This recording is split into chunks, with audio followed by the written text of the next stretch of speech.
Hello students, अब हम लेते हैं चैप्टर फिफ्थ में एक्सरसाइज 5.1। तो हमारा यहाँ पर चैप्टर फिफ्थ और एक्सरसाइज हम लेंगे 5.1। और ये फिफ्थ चैप्टर का जो इंट्रोडक्शन है वो पिछली वीडियो में आप देख चुके होंगे, या नहीं देखा है तो देख सकते हो। तो यहाँ पर हम लेते हैं 5.1 एक्सरसाइज का पहला क्वेश्चन लेते हैं। तो इसका पहला क्वेश्चन क्या है 5.1 एक्सरसाइज का, यहाँ पे हमें ये बताना है कि ये एपी है या नहीं। तो टैक्सी का फेयर है ईच किलोमीटर 15 रुपीज़ है। पहले किलोमीटर का ₹15 है, उसके बाद पर किलोमीटर ₹8 बढ़ता जाता है। तो यहाँ पर हम इसको एक नंबर लाइन के द्वारा शो कर सकते हैं। तो यहाँ पर हमने ये किलोमीटर बना लिए, ये हमारा पहला किलोमीटर हो गया, ये दूसरा किलोमीटर हो गया, ये तीसरा हो गया, इस तरह से हमारे ये। तो पहले किलोमीटर का किराया फिक्स है हमारा 15 रुपये, फिर उसके बाद हर किलोमीटर पे 8 रुपये बढ़ता जाता है। तो पहले किलोमीटर का 15 हुआ, फिर 15 और 8 23 हो जाएगा, 23 में 8 ऐड करेंगे तो 31, और इस तरह से 39। तो इस तरह से हम देखते हैं कि इनका डिफरेंस जो है सबका कितना है 8। तो इस लिख सकते हैं इट इज़ एन AP, यह AP है। अब हम यहाँ पे लेते हैं फर्स्ट चैप्टर का सेकंड क्वेश्चन। तो हमारा जो सेकंड क्वेश्चन है उसमें लिखा है the amount of air present in a cylinder when A vacuum pump removes 1/4 of the air remaining in the cylinder eight A time. तो हर बार जितनी सिलेंडर में एयर है उसमें से 1/4 रिमूव हो जाती है। सपोज़ करो सिलेंडर में पहले 32 यूनिट्स है, ये हमने सिर्फ सपोज़ की है, ठीक है, ये समझाने के लिए। अब 32 में से 1/4 हमने रिमूव कर दी, तो इसका 1/4 होगा 4 8 या 32, तो 8 आ गया। तो 32 में से 8 रिमूव कर दी हमने, 8 यूनिट, तो हमारे पास रहेगी 24 यूनिट्स। अब उसके बाद 24 में से हमें रिमूव करनी है 1/4, तो 4 6 या 24, तो 6 यूनिट आ गई। 24 में से 6 माइनस कर दिया 18 यूनिट। तो इसी तरह से आगे हम और भी देख सकते हैं। तो यहाँ पर देखते हैं इनमें जो D आया 24 माइनस 32, तो कितना आ गया -8। यहाँ पर D निकाल के देखेंगे 18 माइनस 24 इजिकल टू -6। तो यहाँ पर देख रहे हैं कॉमन डिफरेंस इसका जो है सेम नहीं है, तो हम लिख सकते हैं it is not an AP। तो ये AP नहीं है। अब हम लेते हैं थर्ड क्वेश्चन। इसका थर्ड क्वेश्चन क्या है हमारा कि यहाँ पर एक कुआं हमें खोदना है, वेल है। तो उसमें एक अगर हम पहला किलोमीटर खुदाई करते हैं, हमने यहाँ पर ये एक कुआं सपोज कर लिया, तो अगर हम पहले मीटर की खुदाई करते हैं तो 150 रुपये है। फिर उसके बाद हर किलोमीटर पर 50 रुपये बढ़ते जाते हैं। तो पहले किलोमीटर का 150, फिर दूसरे किलोमीटर का हो जाएगा 200, फिर 50 रुपये बढ़ जाएंगे, फिर 250। तो इस तरह से यहाँ पे कॉमन डिफरेंस कितना है 50-50।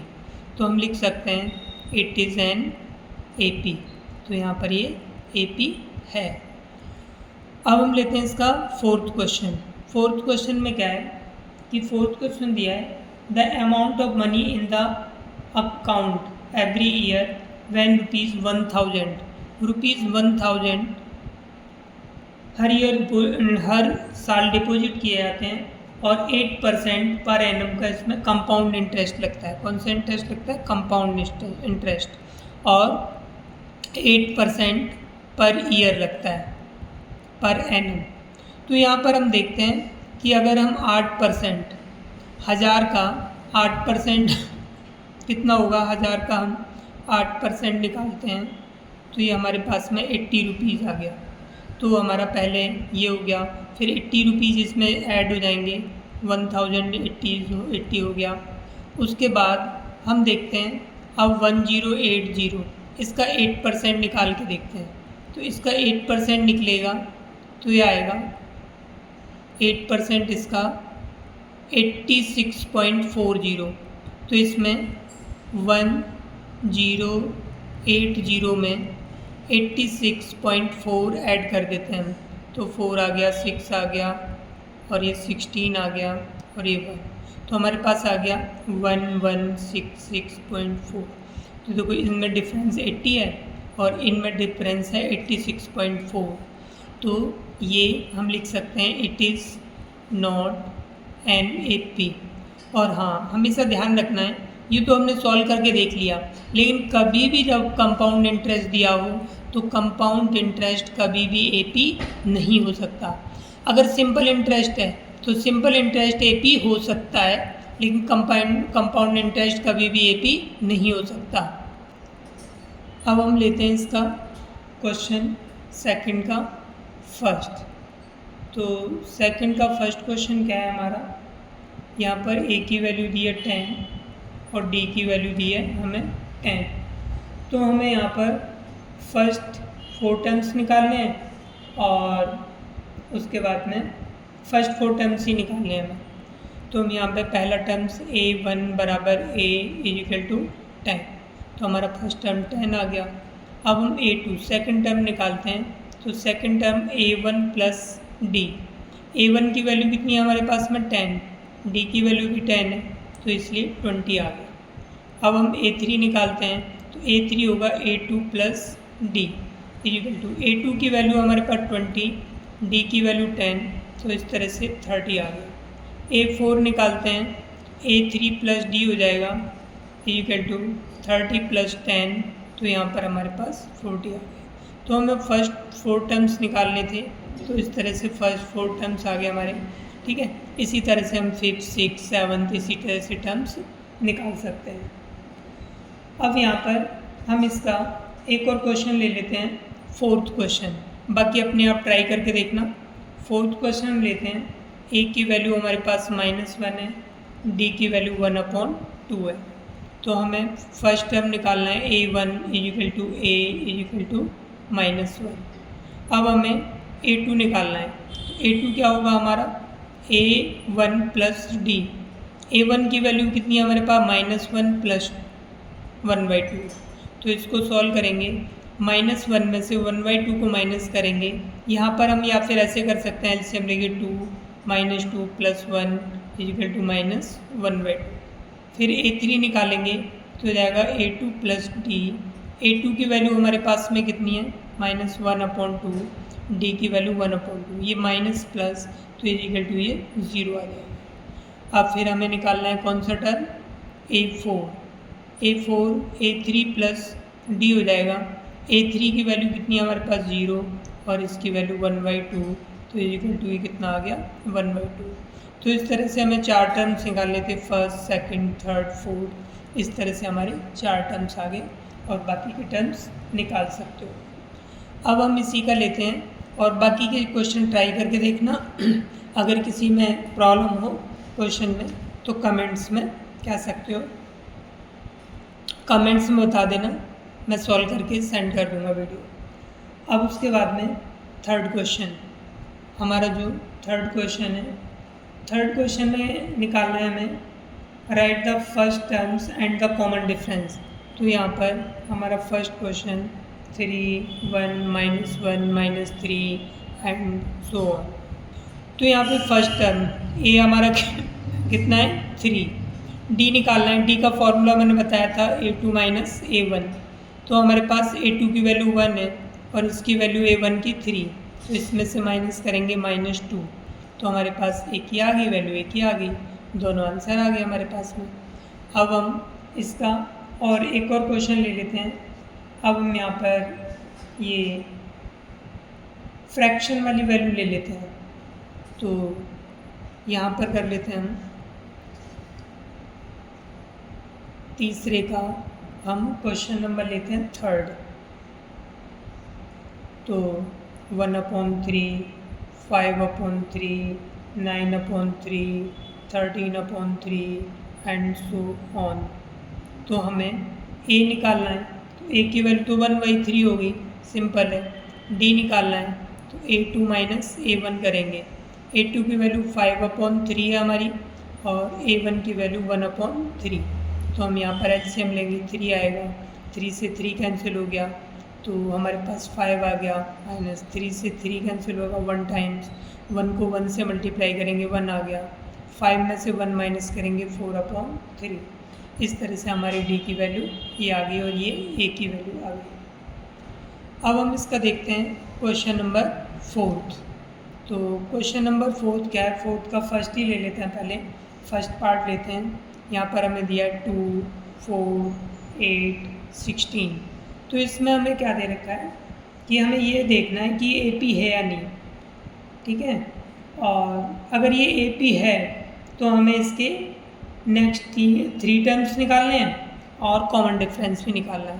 तो हम यहाँ पे सबसे पहले डी निकाल के देखते हैं। A2 माइनस A1 से हम डी निकालेंगे तो 4 माइनस 2 इक्वल टू 2 आ गया। फिर नेक्स्ट अब हम इनका डिफरेंस देखते हैं, A3 माइनस A2 करके डी निकाल के देखते हैं तो हो गया 8 माइनस 4। तो यहाँ पर हमारे पास 4 आ गया। अब देखो यहाँ पर डी की वैल्यू 2 आई और यहाँ पे 4 आई, जबकि डी की वैल्यू तो सेम आनी चाहिए अगर ये AP है। तो हम लिख सकते हैं it is not an AP। और अगर ये AP नहीं है तो हम इसके नेक्स्ट टर्म निकाल ही नहीं सकते हैं, तो इसलिए इसके हमें नेक्स्ट टर्म निकालने ही नहीं है। अब हम लेते हैं इसका 4th का सेकंड क्वेश्चन।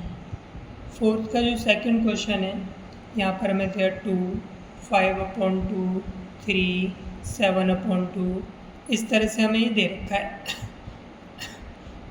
तो हम यहाँ पे डी निकालते हैं, A2 माइनस A1। हमारा A2 कितना है 5/2, A1 कितना है हमारा 2। तो यहाँ पर हम इसका एलसीएम ले लेंगे, 2 हो जाएगा, 2 से 2 कैंसिल होगा, 1 टाइम्स 1 को 5 से मल्टीप्लाई करेंगे 5 माइनस इसके अपॉन में कोई भी डिजिट नहीं है तो सीधा हम इसको 2 को एलसीएम से मल्टीप्लाई कर देंगे तो 4 आ गया। तो इससे हमारी वैल्यू 1/2 आ गई।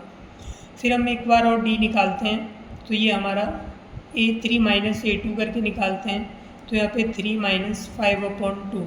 तो इसी तरह से फिर एलसीएम 2 आ गया, 2 3 जा 6 माइनस ये 5, तो ये भी हमारे पास 1/2 आ गई। हमारी दो वैल्यू इक्वल आ गई। हम एक काम करते हैं, अपने सेटिस्फेक्शन के लिए थर्ड भी निकालते हैं। तो A4 माइनस A3 करेंगे।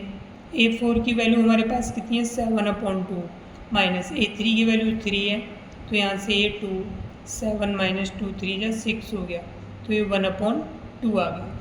इस तरह से हमारे पास डी की वैल्यू 1/2 सेम आई है हर कंडीशन, हर एक स्टेप में। तो हम लिख सकते हैं इट इज़ एन AP। ये AP है तो उन्होंने कहा था कि कॉमन डिफरेंस निकालो, तो कॉमन डिफरेंस हमारा 1/2 आ गया। उसके बाद में अब हम इसमें नेक्स्ट 3 टर्म्स और निकाल लें, यानी कि हमारा चौथा टर्म है, इसके बाद 5वां 6ठा 7वां टर्म निकालना है। तो A5 निकालेंगे तो इसका फॉर्मूला होगा A4 प्लस D।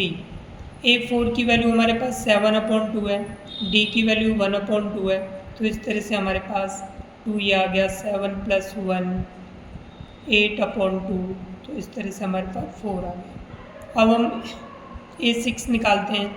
A6 की वैल्यू होगी A5 प्लस D। A5 हमारा 4 है और ये 1/2, 2 4 जा 8 और 1 9/2, इसकी वैल्यू आ जाएगी।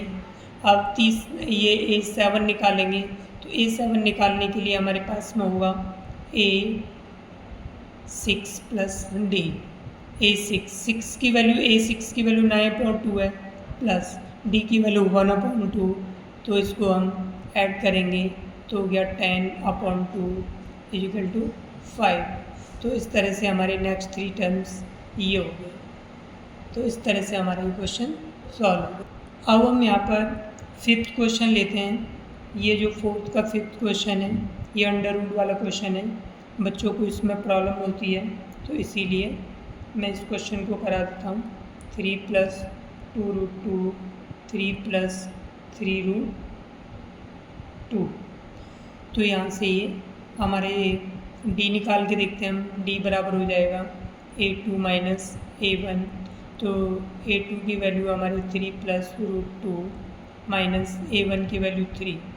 तो हम इसे इस तरह से लिख देंगे 3 + √2 माइनस 3 से 3 कैंसिल हो गया, √2 हमारे पास ये वैल्यू आ गई। अब हम एक बार और डी निकालते हैं, A3 माइनस A2 करके। A3 इसकी वैल्यू है 3 प्लस 2√2 और A2 की वैल्यू है 3 प्लस √2। हम इसको ब्रैकेट में लिखेंगे, और क्योंकि माइनस बाहर है, ब्रैकेट खोलने पर इसके साइन चेंज होंगे। 3 प्लस 2√2 माइनस 3 माइनस √2, 3 से 3 कैंसिल हो गया, 2√2 में से √2 माइनस करेंगे तो √2 बचेगा। उसके बाद एक और बार डी निकाल देते हैं, A4 माइनस A3 करके। A4 की वैल्यू है 3 प्लस 3√2 और इसकी वैल्यू है 3 प्लस 2√2। तो हम यहाँ पर 3 प्लस 3√2 माइनस 3 माइनस 2√2, 3 से 3 कैंसिल हो गया, इसमें से इसे माइनस करेंगे तो हमारे पास √2। तो देखा हमारे पास तीनों में डी की वैल्यू सेम आ गई, तो इससे पता चलता है कि ये AP है। तो हम लिख सकते हैं इट इज़ एन AP। ये AP है, तो हम इसके नेक्स्ट कौन सा टर्म, 3 टर्म्स निकालने हैं। तो यानी कि हमारे पास चौथा टर्म दे रखा और हमें 5वां टर्म निकालना है। तो पहले डी की वैल्यू लिख लो, हमारे पास डी की वैल्यू √2 है।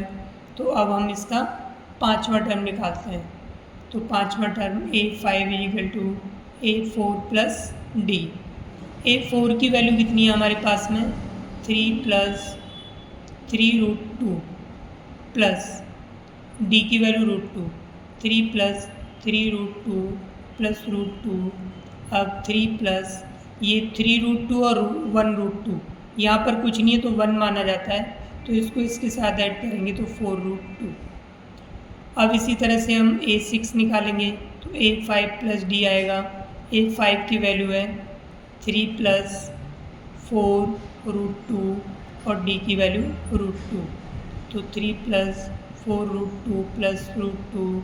तो इसी तरह से 3 प्लस 4√2 और ये 1√2, तो 5√2 हो गया। अब हमारा एक टर्म्स और रह गया, तो उस टर्म को निकाल लेते हैं। तो A7 = A6 प्लस में डी।